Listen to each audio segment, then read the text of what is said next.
one of the things about lupus, they call it the imitator because it imitates, like certain things from different conditions. And people say, oh, you might have arthritis. Like in my case, you might have just a kidney disease, you might have lung disease. And truly is that you can have it all at once having lupus. There's nothing more powerful than education. It starts right there. Somebody has to be able to take the lead on the education. When you get to the point where you are so sick, hopefully you'll have a loved one that love you so much that they'll do the education for you, because that's what that young girl needed.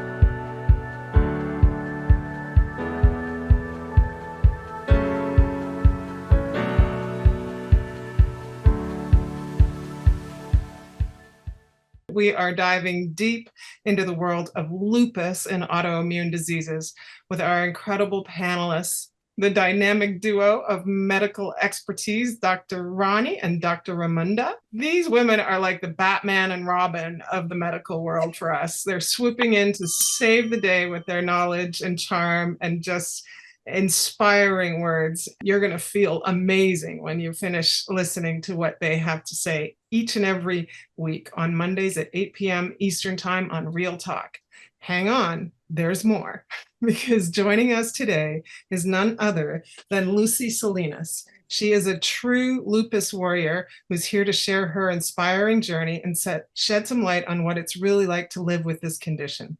Get ready to be inspired and empowered by her strength and resilience. So grab your favorite beverage, get cozy. It's going to be a wild ride filled with some laughter, learning, and maybe a few surprises along the way.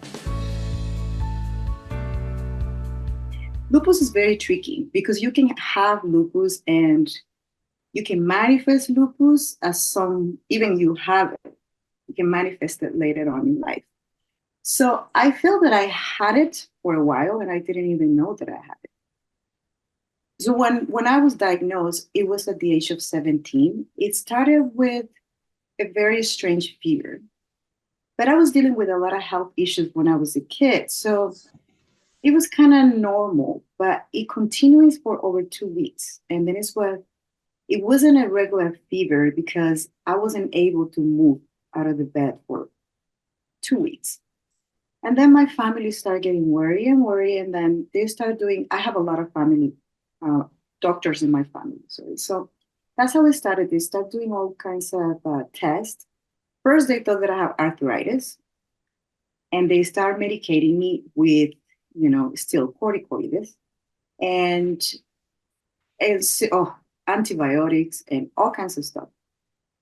But and then they felt that it was something else. They thought that I had a severe kidney infection, which I had because I have lupus nephritis, a combination cocktail with SLE, which is, a different type of lupus, which it can attack all kinds of your organs. So I felt I have a cocktail of both.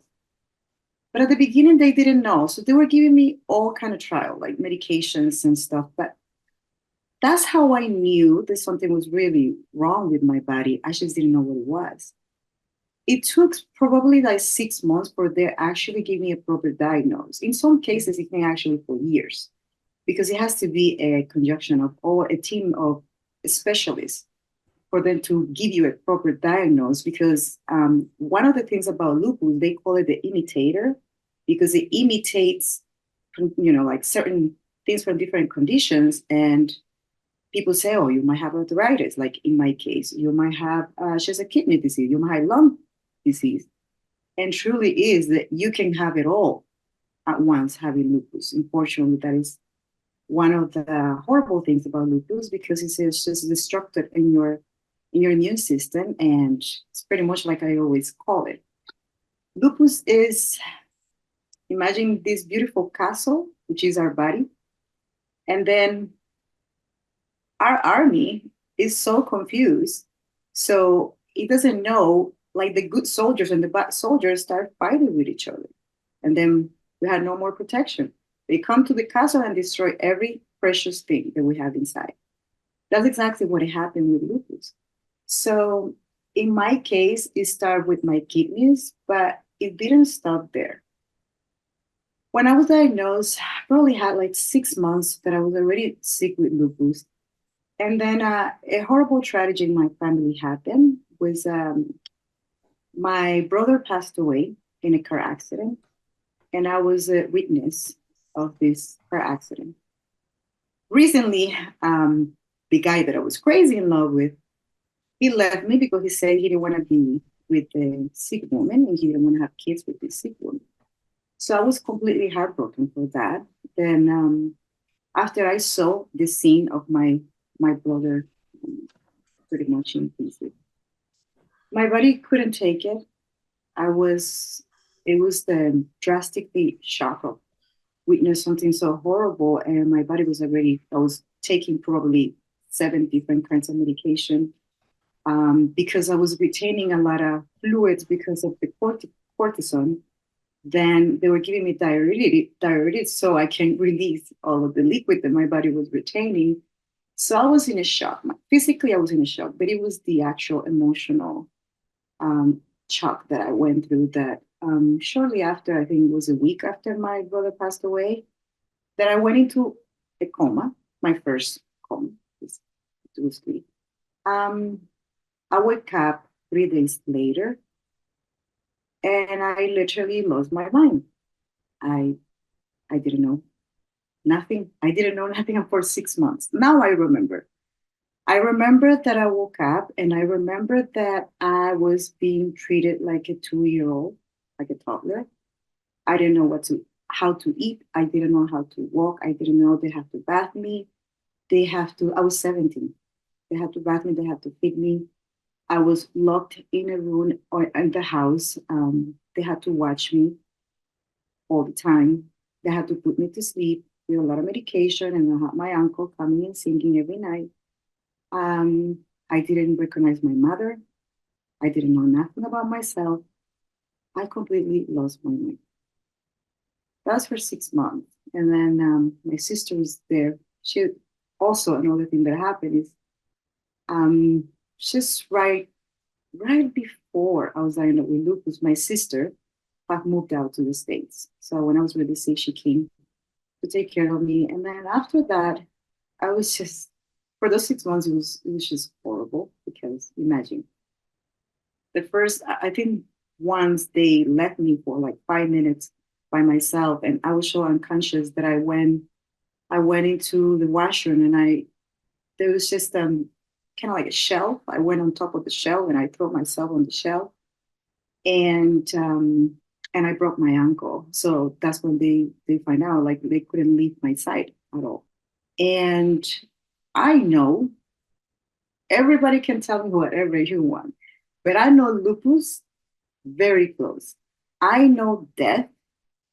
I have stared at death many times of my life right here. And let me tell you, it was not my time. And when it's not our time, it's not our time. And I can only tell you one thing: lupus and every disease in this world start from here. I always said that we are a vessel. We are this beautiful vessel. And through life and all through struggles and all through all that pain, that beautiful vessel start getting muddy. And all of the fruit of the spirit, that I'm pretty sure you know what I'm talking about: peace, faithful, love, kindness, compassion, it cannot enter. So a lot of people go to like self-help and self this and self-love. Listen, you need to empty that bucket. Like I said it in one video. You need to empty that vessel and become what you really are, which is just beautiful, light human being. That's what when we came to this world, that's what we were. And all of those trauma and all of those pain, they start getting heavy and muddy and muddy. So none of the beautiful things, what we really truly are, can hold the space.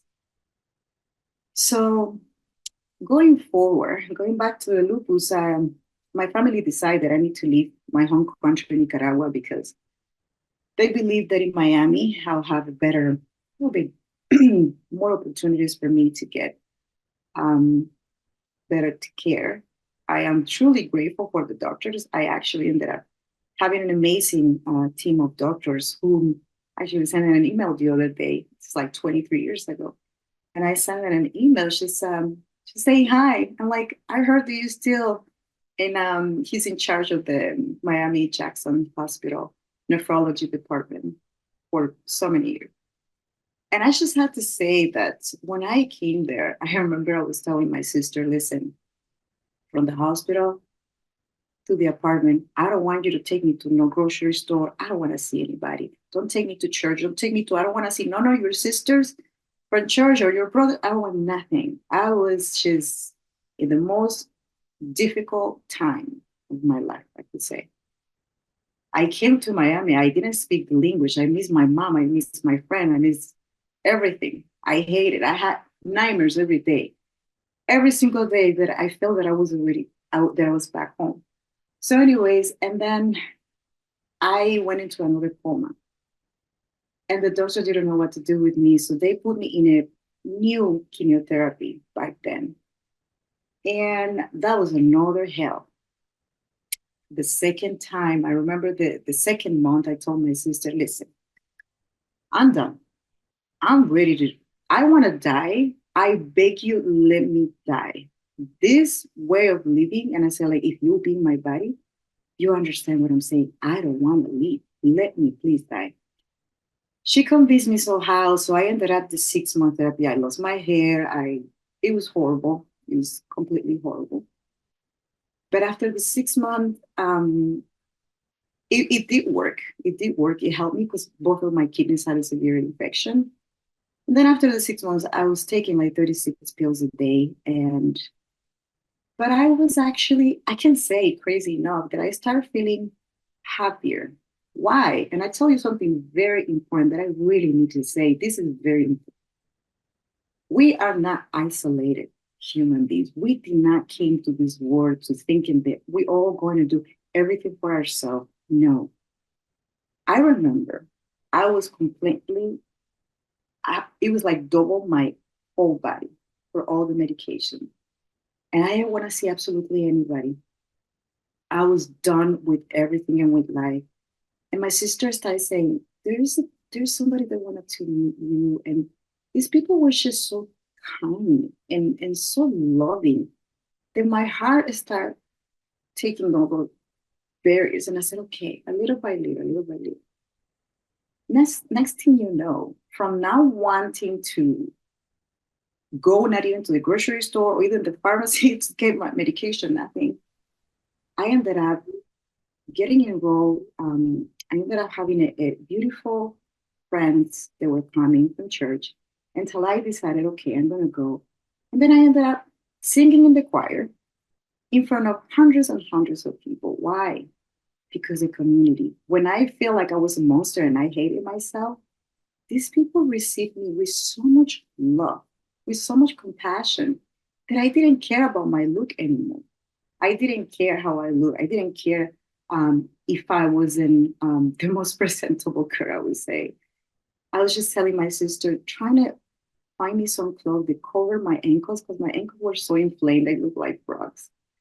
And I was just telling, just make sure that you cover my whole body. That you buy me some clothes that it covers all my body because I was so ashamed of people to see me. And I was ashamed to see my scars. So to make the story short, I went into another coma and I ended up in the hospital. And I was very, very difficult because I had to wake up every day and I was just so angry again. And I look at the window of that hospital and I will open my eyes and I'll tell the nurse, can you please hand it over the phone? We need to make a phone call. I'll call my sister and I'll say, if I don't get to see you, I just want to tell you that I love you and I'm so thankful for everything that you have done. Because every single day, I thought that it was my last day. I couldn't move from the bed. I couldn't move. I have oxygen constantly. I have so much medication. I was connected with like I remember it's just that my whole body was so decayed. And when the doctor would come and ask me, how are you feeling? I was so angry. I was like, how can you even ask me? So every day I woke up and I was like, why? Why did I just die last night? Why did I just die? Why another day? Why? And so one day I was so angry at God, and I tell him, okay, I think I couldn't even talk, but I exactly remember. I can see myself in the hospital bed, so angry, and said, okay, you know what? I'm going to give you two choices. If you really love me, because all I've been doing in my life is just existing in so much pain, and I'm done. And I said, I'm going to give you two choices. The number one is like, I just want to be with you. Just let me be with you. I am just done. I don't want to be here anymore. And my second choice was like, if you're going to let me to be here, if you really want me here, you better do something to help me, because I cannot live like this anymore. And I just want to leave. And he listens to me. I could feel from that moment, he was just listening to me. And he was so obvious, because from that moment, I just felt that something changes. Something changes, and my body started getting better and better and better and better. And the doctors didn't explain, like, why is she getting so much better? At the point that I think it was a week after that they released me from the hospital. I thought that I was there forever. And my sister, because everybody thought that I was going to die, my sister and my friends from church, they said, okay, we got to get you baptized. And I'm like, okay. So that's the picture that is all over social media. That back then, when I was 17, that was the date, 19. I was like, they took me that picture, and because they said, okay, so at least if she dies, she's all ready. And I was, okay, let's do it. So I can tell you, from that moment, my life changed. I'm not going to tell you that I was healed overnight. And yes, I am healed. I know I am healed. And I have fights with even my nephrologist, and especially they say, well, you are in remission, or you are in remission. I am healed. You're not telling me what I know. I have absolutely no fear in my life in general. But if there's something that I'm not afraid and that I will never be, is the lupus going to come to my body. It left my body when it's almost 18, when I was really, really ill. And it did took years. It didn't happen overnight. It did took years, but I did change my life. And everything started from here and here. When I decided that I had enough, and I said, you know what? No, I'm not going to allow this to possess my body anymore. And I have tiny little bit of faith back then, but I hold that tiny little faith so close to me at the point that I start believing, because the power of your words, God created heaven and earth, calling it with words. He spoke. And I take that very serious.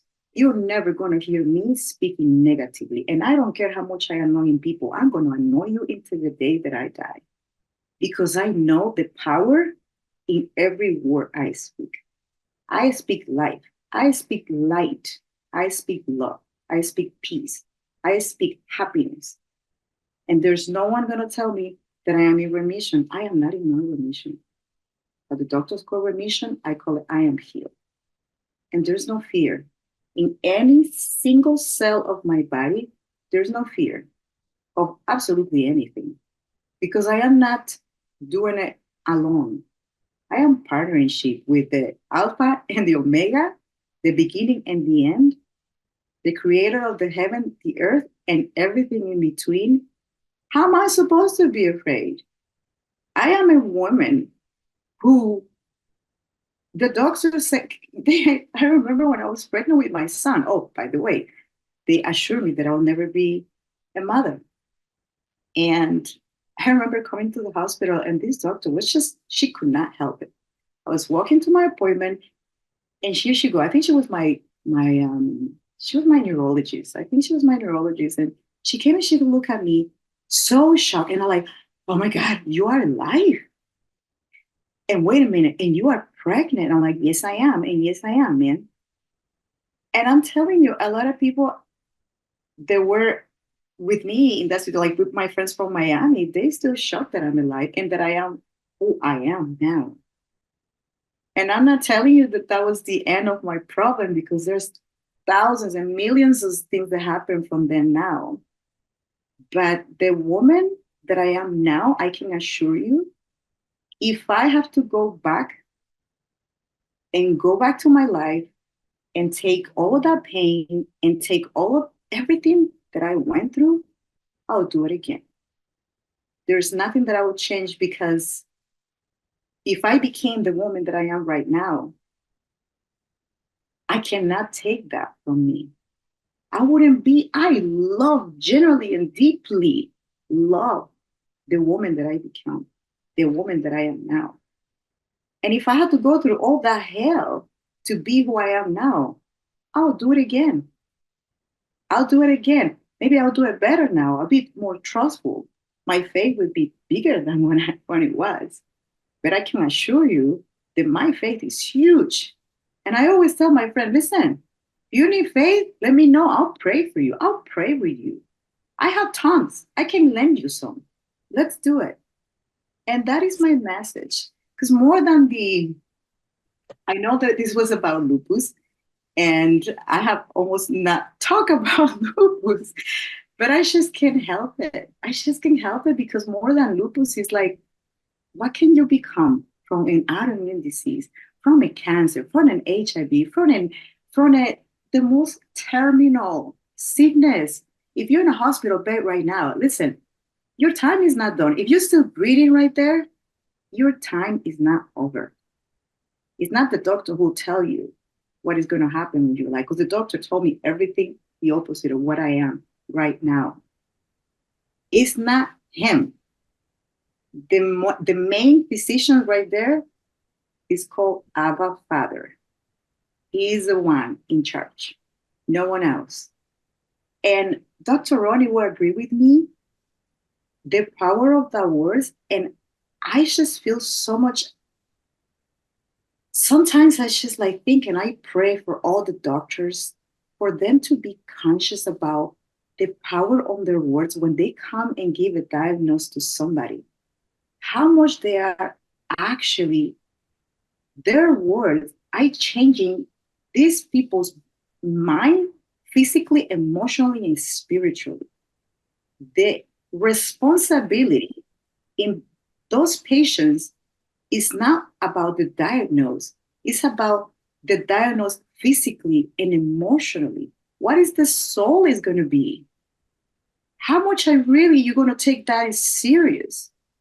And that's what I love right here, being in front of Dr. Roni and you, because you were like the one that said, no, we're going to change this. We're going to take control of whatever is being happening here.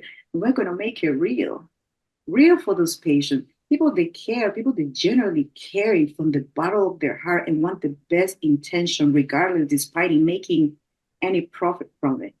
And that's what I am right now.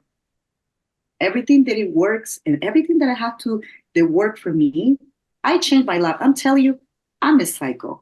I wake up at 4:30 in the morning, my shoes, my kids laugh. My training shoes, I bought my door. I left even my coffee, because I don't care about no hot coffee. I made my coffee the night before and I let it, because I don't want to make noise and wake up my kids and my crazy dog. I left, my mind is ready for the next day. I wake up, I go on my knees. Thank you, Jesus. Thank you, Lord, for waking me up. Another day. Ooh, let's do it. What is it? What do you need me to do today? Who do you need me to impact? What do you want me to do? What step do you want me to walk? I'll do as you are, because he's the one who said. I think everybody came to hear the nuts and bolts of lupus and the autoimmune disease. Some people probably don't even know anything about lupus or autoimmune diseases, but they've come to understand through your story, Lucy, that there is healing power in words and faith and gratitude. And I think that although we're going to bring Dr. Roni and Dr. Romunda in to talk about some of the medical aspects with you, I think that sharing with people that love can heal. Oh, and that belonging with the community and that mind over matter message is so strong and so important. You know, I watched my husband in stage 4 cancer, and it was mind over matter.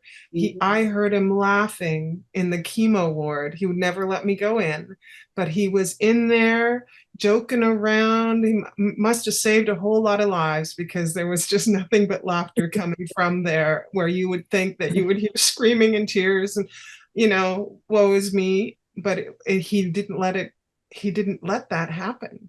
He got out every day, whether he could walk 2 steps or 200 steps. He found a way. I'm going to tell you a little bit about lupus. I've taken care of people with lupus for the last 30 years of my career.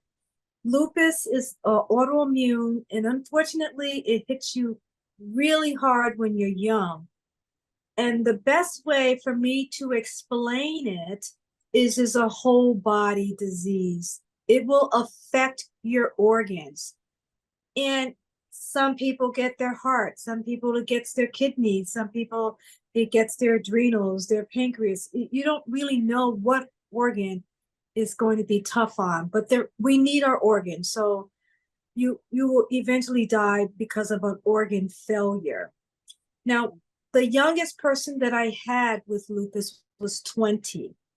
And I get sad when I talk about lupus at a young age like that, because I feel like we're starting to get there with whole body disease medicine, integrative medicine, holistic medicine, naturopathic medicine, but it's not fast enough, because these young people do die. And you have an impeccable strength. But sometimes what happens along the way, the drugs that they're put on takes away that strength. Like, I'm gonna give you an example. This young girl was on 20 drugs. It is insane, you know. And then I'm gonna tell you, after the drugs that she was on, I'm gonna tell you what drugs, what supplements I would have put her on I would have been able to have saved her life, because of the supplements that I would have put her on, because she was so young that her kidneys wasn't able to take it. Every symptom that she complained of, she was given a drug. So here we go. Let's start with the stomach, gas X. Then she was put on Reglan. Then she was put on Zofran. Then she was put on steroids. Then she was put on gabapentin. Hope somebody's counting. Then she was put on Celebrex. Then she was put on ibuprofen. Then she was put on loperamide. Then she was put on Seroquel. Then she was put on Prozac. Then she was put on mesaline. Finally, one thing made sense. She was put on vitamin D. Then she was put on Colace. Then she was put on milk of magnesia. She was put on Imuran and methotrexate. Every time that young girl went to the doctors, it's, so what are your symptoms here? Oh, another drug, another drug, another drug. And we already said, when you have an autoimmune condition, your body's attacking itself. So what you need to do was you need to repair those cells, those organs at a cellular level. We were supposed to be repairing her, making her stronger. Now, I believe, and we're never going to get a diagnosis, but I believe she died because of a broken heart. I believe she died because her body failed itself. Not everybody had. Did you hear the drugs that she was put on for her depression? 3. How could you even think, never mind make decisions at 20? And you got to remember, her parents did not have a college education. So every time they were put on a drug or given a drug, off to the drugstore they went. Mhm. So she did have organ failure eventually. She gained about 50 pounds. She's 20. Of course, she gained 50 pounds. She was on prednisone. She was on so many steroids at a very high dose. It's very, very tough to even talk about her, but she had no focus. She had no memory. She had no zest for life. And when that is taken away from you, and I'm telling you, you are a very, very strong young lady. And I don't know if you were born that way, but I can tell you it's probably God, because you have to be strong in order to go through some of the most horrific conditions. And autoimmune conditions is at the top of the list, right along there with cancer. And I believe we lost this young girl because of her heart. I believe she had no more strength and zest for living. She wasn't able to even speak for herself. She had parents that spoke for her. She would, by the time I met her, she was silent. Every time I would ask her a question, there was that silence, and her parents would speak up for her. I could never get her to talk to me. And the next thing you know, yeah, she was gone. And I think that was very sad. But let me tell you how you want to approach lupus. The first thing is you want to do, even before transfer factor, they were on the right track when they did stem cells. They did a lot of stem cells. They did growth factors. They did high dose vitamin C. They did photobiomodulation treatments. They did hyperbaric oxygen chamber. Did you hear everything I've mentioned is about repair? They did senolytic therapy. Senolytic therapy is cellular cleanse. Okay, we're talking about de-inflaming the body. We're talking about repairing the body at a cellular level. We're talking about not so. Besides the fact that they should have done stem cells and growth factors and immunoglobulins and all of those, interferon. Besides that, that young girl should have been in psychotherapy. And I believe in a lot of therapy, emotional therapy, because it is mind over matter. And you said it so beautifully. It's mind over matter. You have to have a zest for living. But not that she didn't have the zest for living, but if you hear my story, it was taken away from her. How could you think with all those drugs? She wasn't even talking to me. So this is how we could have done this. Let's play it out differently. We could have put her on immune boosters, right? We could have put her on transfer factor.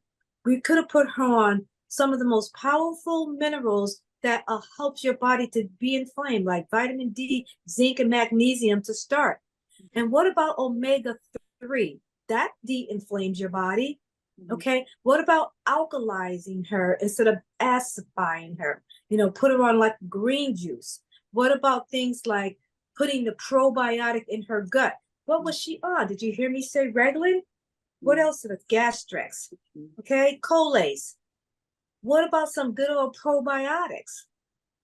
So these are a lot of things that they could have done. Dr. Romunda can tell you all about the great things you can do for the colon, because remember, the health starts in your gut, which reaches all the way to your brain.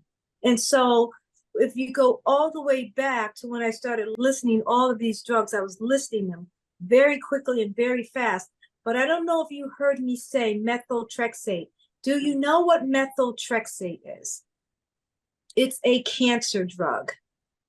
By the time they get to methotrexate, they are telling you, we don't know what to do. It's a chemotherapy that they gave her for autoimmune. That's because they was losing the battle on this young girl.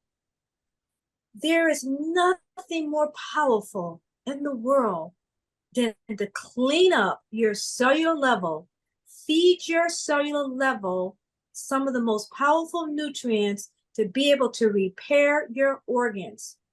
And you want to start with the most natural things that you could possibly start with, things that occur in nature. not things, not, you don't want to ever open up a bag or can or a bottle. You got to stay super clean, no preservatives, no dyes. Everything has to be a pure nature. They could have, like, she was so inflamed, they could have gotten essential oils, things like tea tree oil, eucalyptus, lavender, thyme, and you mix it with some olive oil and you rub the body with it. That's a perfect way to de-inflame the body. There was so many things they could have done with her, but I'm going to tell you, there's nothing more powerful than education. It starts right there. Somebody has to be able to take the lead on the education. When you get to the point where you are so sick, hopefully you'll have a loved one that love you so much that they'll do the education for you, because that's what that young girl needed. Let me tell you something. Right now, when you're writing your will out, write yourself an advocate that's going to fight for you, because that's the real, when you have people that's really not on that. And a lot of things I used to tell the doctors, I'm an advocate for a lot of patients that I go sit in the hospitals with. I have become everybody's niece, cousin, sister, daughter, because they need somebody to hear that sound that's coming into their ear that they cannot register, you know. And like you were saying, the autoimmune, when you got bacteria and when you got organs that are associated with the emotions, each organ has emotional attachment. Doc named almost about 15 to 20 medications that young lady was on. So just imagine not only her heart being fluttered, but the organs that was trying to, the gut trying to, like, what am I supposed to do with this mess, you know, and the blood that has to travel through the system just to disperse. Everything went to a clogging area because nothing needed to know what it needed to do with any of it. They didn't know what to do because their body was put under a defense mechanism. But because when you have people that really don't understand what the medical performance of prescriptions do to the body, it strips you of all your nutrients. It strips you of all your minerals. It strips you of your thinking. It strips you of your spiritual walk. It strips you of your desire to live. It strips you. So when it starts stripping you, you lose that figmentation of yourself saying, I don't want to be here no more because I have nothing to fight for, because they have already swiped my motherboard out. You see, and so when you're looking at that motions of what we're dealing with, the young lady was in her spiritual realm by that time, said, God, just take me, because my flesh can no longer handle it. And a lot of times we get caught in that because we don't have no one to fight for us. We don't have nobody to, my God. My sister went into sepsis shock. She was in pain all the time. And I'm right here trying to help her, but it wasn't registering her because she was already in a place in her head that they had her best interest. But because the pains was making her feel so good and the medication they was giving her, not realizing that it was an addiction to the heroin of all that medication. Right. Not realizing that the addiction of the pain that she was going through, she was already like, Lord, please take me. I am done. Because I have nobody to fight for me. I don't know how to fight for myself. I'm not strong enough to fight for myself. Thank you so much. I love how fearfully and wonderfully you said it, because that's how we are. And I want to say that program that I built with everything, yes, I do talk about lupus in that program. I talk about everything that people need to know about lupus. It's your blueprint. It's your personal blueprint. But I'm also talking about Jesus, and I'm also talking about faith. And I'm also talking about what you should be eating for an anti-inflammation diet. And I'm telling you all the toxins you got to get from the pantry, from your washroom, from the floor, from everything. So it is, as you said earlier, it's a 6-week program, and it's specific for women with lupus. And it's being designed as specifically to guide you through it, for you to have a blueprint. And after those 6 weeks, you will have a life transformation. This is not like, and it's exactly what the doctor was saying. This is a transformation. You're going to hear things that you don't want to hear. You're going to have to do things that you don't want it to do. But I am going to be by your side, guiding you, strengthening you. And when you are in the floor, I'm going to pick you up and I'll say, no, it's not your time yet. Because I said it, but God said it too. And I'm not going to do this on my own. I don't do anything on my own. If God doesn't say it, I don't do nothing. I am more than happy not to do absolutely nothing if he says so. So this is, I love how passionate you are, by the way, doctor. Like I am with you because I am like that. I love shaking people. And I love telling people the truth. Either you like it or not, it is what it is. We we're warriors. Warriors, we have swords, we have shields. We're not just these passive people. We're gonna look at you dying and not do anything about it. I am not gonna do that. No. Right. My pain has a value. My pain has a value. It's not sitting in the corner. It was. For a long time, I became even a stunt actress because I wanted to just show like this strong woman. I was fit and strong like, because no, my sister was telling me, Lucy, you need to speak up about you. No, no, no, no. The lupus is gone out of my life. Are you crazy? No, I don't want to know. I don't want to know. I don't want to know about lupus. And I studied university. I went for like behavior psychology, and I did NLP and a life coach, and I 40 years of my life studying. God was preparing me without even, I wasn't know. I always wanted the desire to help people, but I didn't know that I ever gonna have to go to lupus. When I was writing things about my website, like weeping for days and days and days and crying and praying, but God, why are you asking me to do this? This is painful. I don't know if I can do this. Well, leaky gut is real. Leaky gut is real. Leaky gut is real.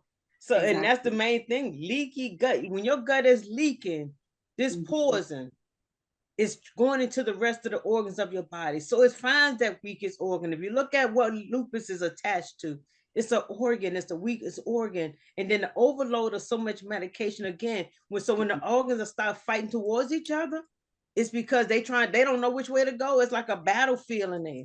You know, right. And so if you introduce all the chemicals that's gonna make the war even worse, you got World War I, II, and III, and probably IV going on in there. You see, but if you don't know how to put the stand still on that battle to keep it from spreading and fighting and keep attacking each other, then you do lose the hope of it, because you don't have people advocating and showing you and educating you on your probiotics, cleaning out your system. People think I just made up, why would you choose to do colonics? Why are you doing gut? I said, gut health is your main source. It's your main source of your life. So why would I go to your toes when your gut is the problem? You got bad toes. Why would I go to, you know what I'm saying? So why you got poor circulation? Why do I need to just talk about why you got poor circulation instead of going to the reason why you could have poor circulation? Where it stem from your gut. People don't realize how you feed it is how it grows. When you start feeding it what it like, it'll stop growing. And that's why we have the products and things we have to help people reset themselves, rebuild themselves, restart themselves. Woo, this is a good one here, y'all. Y'all got me in tears and everything. I'm just going to say what an incredible, enlightened, powerful discussion we had. And I love the emotion, because I think when we bring emotion into it, it's coming from our heart center. And as Lucy said, it's about healing is from here and here. Yeah. And whether you're alone on this journey, you're a lupus warrior like Lucy Salinas, you're a supportive family or friend of somebody who's ill right now, there's a community right here with Real Talk, and we offer support, understanding, solidarity, and some good cries. And so I want to just say thank you. Thank you, thank you, thank you.